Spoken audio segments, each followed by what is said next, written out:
শুরুতেই আমরা কিছু ডাকাতদেরকে দেখতে পাই যারা একটা মিসাইল ব্যবহার করে সেখানে একটা প্লেনকে ক্রাশ করিয়ে দিয়েছে।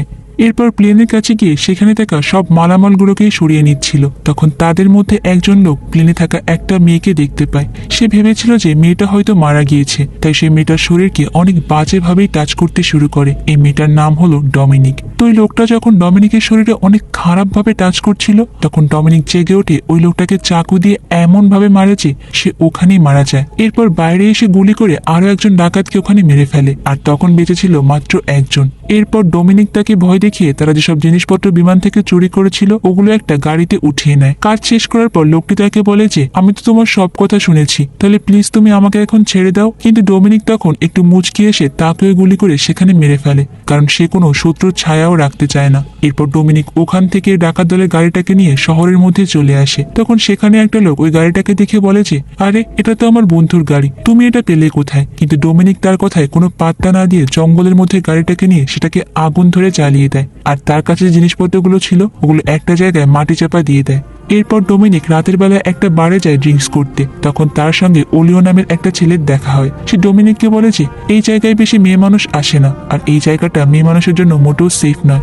এরপর ওলিও ডমিনিককে আবার ড্রিঙ্কস করতেও মানা করে, যা দেখে তো ডমিনিক মনে মনে একটু খুশি হয়ে যায়। সে ভাবছিল যে ওলিও হয়তোবা তার সঙ্গে লাইন মারার চেষ্টা করছে। এরপর তারা সেখানে অনেকক্ষণ গল্প করে, আর কিছুটা সময় পার হয়ে যাবার পরেই ওলিও ডমিনিককে নিয়ে তার বাড়িতে চলে আসে, আর তারা অনেকটা ঘনিষ্ঠ হয়ে যায়। তো এর পরের দিন সকালবেলায় আমরা দেখতে পাই যে ডমিনিক ওলিওর ঘরেই আছে, আর যেখানে ডমিনিক জানতে পারে যে ওলিও পুলিশে জব করে, আর সে তার বোনের পরিবারের সঙ্গে এখানে থাকে। এরপর ওলিও ডমিনিকের সঙ্গে কিছুক্ষণ কথা বলে পুলিশ স্টেশনে চলে আসে, আর এখানে আসার পর সে তিনজন ব্যক্তির গুলিবিদ্ধ লাশ দেখতে পায়। এরপর যখন ওলিও ওই লাশগুলোকে দেখছিল, তখন তাদের মাঝখানে এক বড় পুলিশ অফিসারের শালার লাশও সে দেখতে পায়। ওই লোকটার নাম হলো হেক্টর। এরপর ওলিও সেখানে থাকা পুলিশদেরকে বলে যে এই শহরে নিশ্চয়ই কোনো টেরোরিস্ট ঢুকেছে। আর এরপর সে আরো জিজ্ঞাসা করে যে ওই প্লেন থেকে আর কিছু পাওয়া যায়নি, বা এই লাশগুলোকে তোমরা যেখানে পেয়েছো সেখান থেকে কোনো এভিডেন্স তোমরা পাওনি?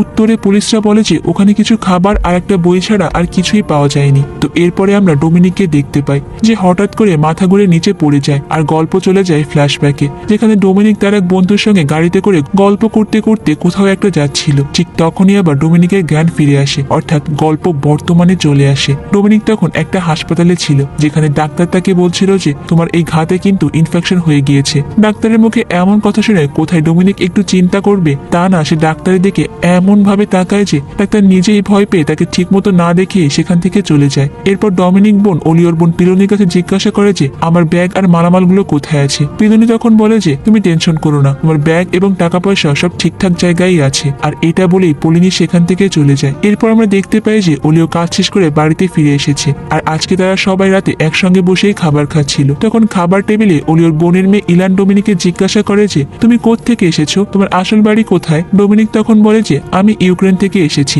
আর আমি এখানে আমার এক কলম্বিয়ার ফ্রেন্ডের সঙ্গে ঘুরতে এসেছিলাম, কিন্তু আমার বন্ধু আমাকে ধোকা দিয়ে একটা হোটেলে রেখে দিয়ে চলে গিয়েছে, আর তারপর থেকে আমি একাই এখানে আছি। তো খাবার খাওয়ার পর আবার ইলান ডমিনিককে নিয়ে একটু ঘুরতে বের হয়। তখন ইলান ডমিনিককে বলে যে আমার মামা একজন সৎ পুলিশ অফিসার, আর সে এই জীবনে কখনো ঘুষ খায়নি, সে সবসময় ন্যায়ের পথেই থাকে। এদিকে আমরা দেখতে পাই যে পুলিশরা সেখানে দুটো টুরিস্টের উপর অনেক টর্চার করছে, আর এই পুলিশ অফিসার কিন্তু আর কেউ নয়, ওই ডমিনিক প্রথম যাকে মেরেছিল, মানে হেক্টরের দুলাভাই সান্তিয়াগো। সে তাকে জিজ্ঞাসা করছিল যে তোদের দুজনের মধ্যে পাইলটকে সত্যি করে বল, আর তোদের সঙ্গে কি অন্য কেউ আছে? তখন একটা টুরিস্ট বলে যে স্যার আমি কিচ্ছু জানি না, আমি শুধুমাত্র এখানে ঘুরতে এসেছি। এটা শুনে তো সান্তিয়াগো তার উপর অনেক রেগে যায়, আর তাকে গরম পানির মধ্যেই ফেলে দেয়। এদিকে সবকিছু আবার ওলিও তার ইউনিফর্মে থাকা একটা বাটন ক্যামেরার মাধ্যমে রেকর্ড করে যাচ্ছিল। সে আসলে সান্তিয়াগোর সব অন্যায় কাজ কারবার একদম সহ্য করতে পারছিল না, তাই প্রমাণস্বরূপ এই সবকিছু রেকর্ড করে রাখছিল। তো এদিকে সান্তিয়াগো তখন আরেকজন টুরিস্টকে ওই সেম প্রশ্নটা করে, কিন্তু এই টুরিস্ট তখন বলে যে স্যার বিশ্বাস করেন আমি কিচ্ছু জানি না, আমাকে প্লিজ ছেড়ে দিন। কিন্তু সান্তিয়াগো তখন তাকেও সেখানে মেরে ফেলে। অন্যদিকে ডমিনিক গিয়েছে একটা গ্যারেজে একটা সেকেন্ড হ্যান্ড গাড়ি কেনার জন্য। সে গ্যারেজের মালিককে বলে যে 24 ঘন্টার মধ্যে আমার গাড়িটাকে পুরোপুরি রেডি চাই, আর বাকি যে টাকাটা আছে ওটা তুমি এই গাড়িটা রেডি হওয়ার পরেই পাবে। তো ওই দিন রাতের বেলায় আবার ওলিওর বাড়িতে আজকে একটা ছোটখাটো পার্টি চলছিল। তখন ডমিনিক সেখানে ড্রিঙ্কস করছিল, আর ওলিও তার পাশে বসে ল্যাপটপে টুরিস্টের ভিডিও দেখছিল। ঠিক তখনই কি একটা মনে হতে ওলিও তার ল্যাপটপটা নিয়ে বাসা থেকে বেরিয়ে পড়ে। তো এরপর আমরা দেখতে পাই যে ওলিও সেখানে একটা লোকের সঙ্গে দেখা করতে এসেছে। সে তাকে বলছিল যে পুলিশ অফিসাররা কার্টুলকে সাহায্য করছে, আর ঠিক তখনই সেখান থেকে কেউ একজন এসে ওলিওর মাথায় প্রচন্ড জোরে মাথায় আঘাত করে আর ওলিও সেখানে বেহুশ হয়ে যায়। এর একটু পর আমরা দেখতে পাই যে সান্তিয়াগোই আসলে ওলিওকে বেহুশ করে তার কাছে নিয়ে এসে টর্চার করছিল। সান্তিয়াগো ওলিওকে বলে যে তুমি তোমার ভাইকে ধোকা দিয়েছো। এটা শুনে ওলিও বলে যে তুমি কোনো জন্মেই আমার ভাই নও, তুমি একটা শয়তান জানোয়ার যার শরীরে মায়া দেওয়া বলতে কিচ্ছু নেই। এটা শুনে সান্তিয়াগো বলে যে তোমার যা বলার ইচ্ছা আমাকে বলো, কিন্তু তুমি আমাদের এই ভিডিও রেকর্ডিংটা করে একদমই ঠিক করোনি, অনেক বড় ভুল করে ফেলেছো, এর শাস্তি তোমাকে পেতেই হবে। আর একটু পরে আমরা দেখতে পাই যে সান্তিয়াগোর বোনের মেয়ে মানে ইলান ভয় পেয়ে চিল্লাতে চিল্লাতে বাসার সামনে দৌড়ে আসে আর সবাই দেখতে পায় যে ওলিওর কাটা মাথা তাদের বাড়ির সামনেই রাখা। আর এই কাটা মাথাটা দিতে এসেছে সান্তিয়াগোর ডান হাত জন, আর সঙ্গে করে আবার তার সাঙ্গপাঙ্গকেও নিয়ে এসেছে। সে সান্তিয়াগোর কাটা মাথাটা তার বাড়ির সামনেই রেখে দেয়। এরপর ডমিনিক সেখানে চলে আসে আর জন তার দলবলকে নিয়ে ডমিনিককে দেখে তো একটু অবাক হয়ে জিজ্ঞাসা করে যে তুই আবার এখানে কি করছিস, তোকে তো ঠিক চিনলাম না। এটা শুনে ডমিনিক বলে যে তোরা আমাকে পরে চিনলেও হবে, আগে বল তুই ওলিওকে কেন মেরেছিস। এটা শুনে জন বলে যে ওর অতিরিক্ত সাহস হয়ে গিয়েছে, সে আমাদের কিছু ভিডিও রেকর্ড আবার নিজের ল্যাপটপে রেখে দিয়েছে, এই জন্যই আমরা ওকে মেরে ফেলেছি। তবে ওর কাছ থেকে সমস্ত প্রমাণ নেওয়া হয়ে গিয়েছে, তাই হিসাব মতে এখন আর ওর সঙ্গে আমাদের কোনো লেনদেন নেই, তাই এর কাটা মাথাটা আমরা তোদেরকেই দিয়ে গেলাম, যা ওর শোক পালন কর কাটা মাথা দেখে। এই সব কিছু শুনে তো অলিওর বাবার একদম মাথা ঠিক থাকে না, সে ওখানে এসে তাদের উপর গুলি করতে শুরু করে। আর এটা দেখে তো জনরাও সবাই বন্দুক বের করে গুলি করতে যাচ্ছিল, কিন্তু ডমিনিক তো এইসব বিষয়ে অনেক এক্সপার্ট, সে নিজে জনের কাছ থেকে বন্দুকটা ছিনিয়ে নেয় আর এই গুন্ডাদের সঙ্গে লড়াই করতে শুরু করে। এমনকি সে নিজে প্রথমে জনকে ঢাল হিসেবে ব্যবহার করে, এরপর যখন ওই শত্রুপক্ষের সমস্ত গুলি জনের পিঠে এসে লাগে আর গুলিগুলো শেষও হয়ে যায়, তখনই ডমিনিক নিজে বেরিয়ে এসে একের পর এক জনের সব লোকদেরকে মারতে শুরু করে। আর এটা দেখে দুজন পুলিশ অফিসার দ্রুত সেখান থেকে বেগে সান্তিয়াগোর কাছে চলে যায় আর ডমিনিক ওই গাড়িতে গিয়ে ওলিওর ল্যাপটপটা কালেক্ট করে নেয়। এদিকে সে বেঁচে যাওয়া পুলিশ অফিসার সান্তিয়াগোকে সব কথাই খুলে বলে যে ডমিনিক কিভাবে একের পর এক তার দলের সদস্যদেরকে মেরে ফেলেছে। তখন সান্তিয়াগো বলে যে তোরা এখানে থাক, তোদের দিয়ে কিচ্ছু হবে না, আমি ওর কাছে যাব। অন্যদিকে তো ডমিনিক লড়াইয়ের জন্য আগে থেকে তার সমস্ত পিস্তলে বন্দুক লোড করে রাখছিল। তখন সেখানে ইলান এসে বলে যে কমান্ডার অর্থাৎ সান্তিয়াগো এসেছে।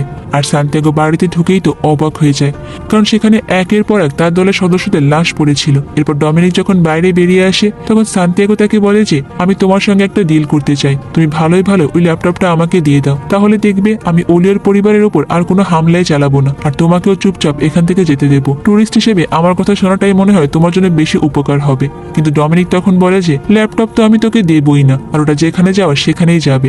সান্তিয়াগো এটা শুনে বলে যে আমার কথা শুনলে ভালো হতো, যেহেতু তুমি কথা শুনলে না তাহলে যাও ওলিওর পরিবারকে আগলে রেখো, কারণ কখন কোত্থেকে কে হারায় যায় কিছুই বলা যায় না। এদিকে ডমিনিক আর ওলিওর পরিবার তো আগে থেকে সমস্ত প্রস্তুতি নিয়ে রাখছিল, তারা ধারণা করছিল যে ঠিকই সান্তিয়াগো তাদের উপর হামলা করবে।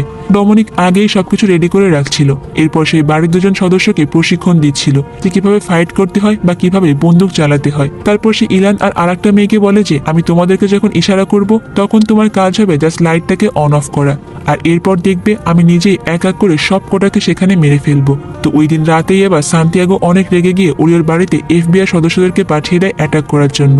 আর ঠিক তখনই ডমিনিকের ইশারা মতো ইলান সেখানে থাকা সমস্ত আলোই নিভিয়ে দেয়, আর এই সুযোগে ডমিনিক অন্ধকারে কিছু FBI সদস্যদেরকে মেরে ফেলে। আর এরপর ডমিনিকের কথায় ওই মেয়েটি আবার একবার লাইট অন করছিল, আর দ্রুত এরকম লাইট অন অফ করার কারণে তো প্রত্যেকটা FBI সদস্য অনেকটা কনফিউজড হয়ে যায় যে তারা কোন দিকে যাবে। আর এই সুযোগটাই ডমিনিক খুব ভালোভাবেই কাজে লাগায়, সে একের পর এক সেখানে প্রত্যেকটা FBI সদস্যদেরকে মারতে শুরু করে। কিন্তু ঠিক তখনই একজন FBI সদস্য ওই বাড়ি থেকে বেরিয়ে দ্রুত কমান্ডার মানে সান্তিয়াগোকে ফোন করে বলে যে আর একটা সেকেন্ড টিম পাঠান, কারণ ডমিনিক এখানে সব কটাকে মেরে ফেলেছে।